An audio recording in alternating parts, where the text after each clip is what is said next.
On a dit le caractère. Fourniture d'abord. Les marchés de fourniture.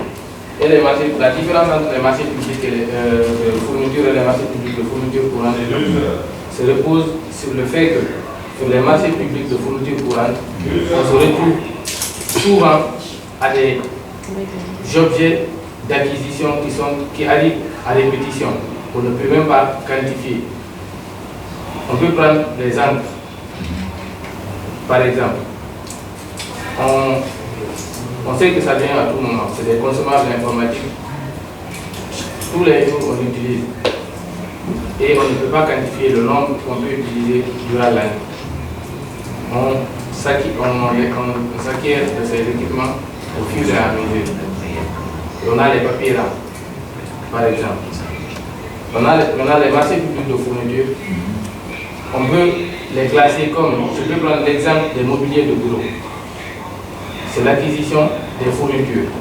Là, ça ne vient pas à répétition. Il y a une période d'amortissement sur la fourniture en question. Et c'est pas, on peut quantifier et savoir quel volume et quelle quantité l'autorité contractante peut s'acquérir pour une période déterminée.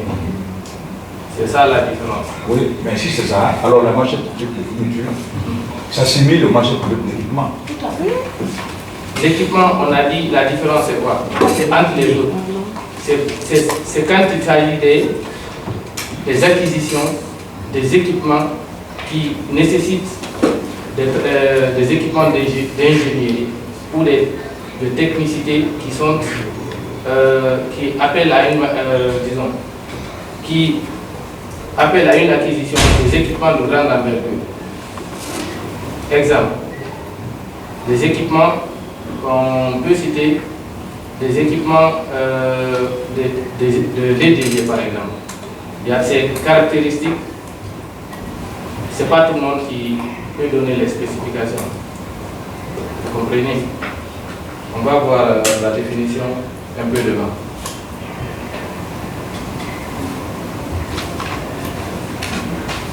Les marchés à prix forfaitaire. S'il y a des zones de nuance, vous pouvez les noter quand le consultant viendra et il pourra répondre sur ce point.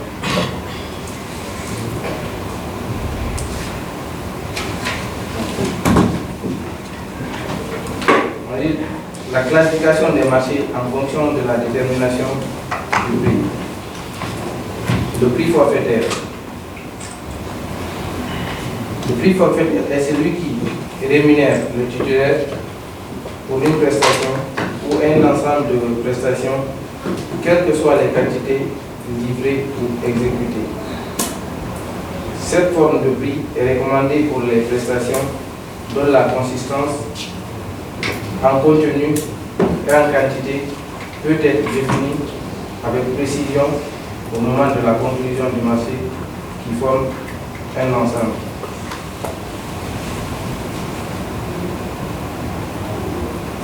Le marché à prix unitaire est le prix à l'unité d'une prestation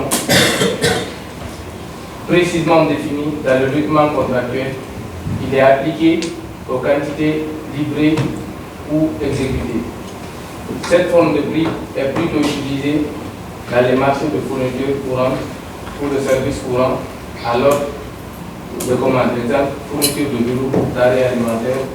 Il est aussi dans les marchés de travaux quand l'autorité contractante ne connaît pas à l'avance les quantités.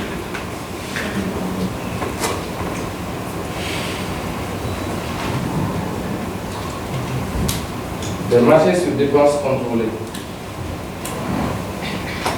Les marchés sur dépenses contrôlées supposent que le prix du contrat peut être remboursé sur la base des factures augmentées des bénéfices du co-contractant.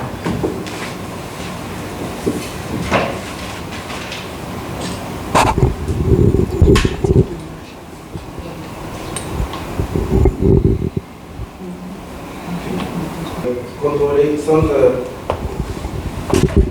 des prix du contrat qui peuvent être remboursés sur la base des factures augmentées des bénéfices du co-contractant ce sont des dépenses remboursables sur des pièces justificatives ou dépenses contrôlées.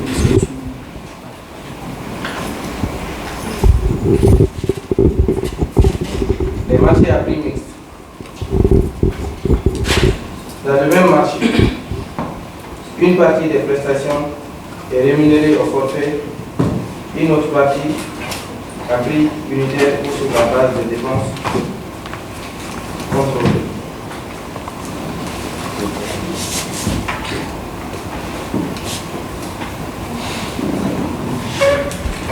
Vous pouvez mentionner les zones d'eau que vous avez si vous avez des zones mentionnées, puisque on m'a accueilli, pourtant on n'a pas préparé le cours.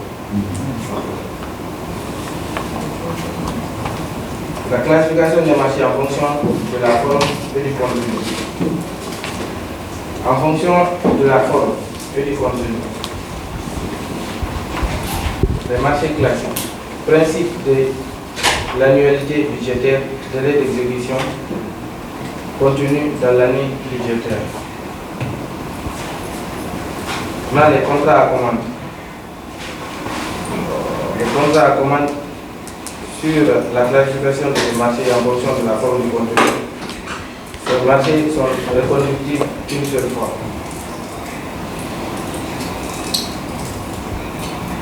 On a les contrats de clientèle, on a les contrats à tranche aussi. Les contrats fermes ou conditionnels. Il va révéler la classification des marchés en fonction de la forme et du contenu. On a dans les contrats classiques, les contrats classiques peuvent être aussi conclus tout en respectant l'annualité budgétaire qui a été déjà planifiée en début d'année sur les PPM. Merci beaucoup.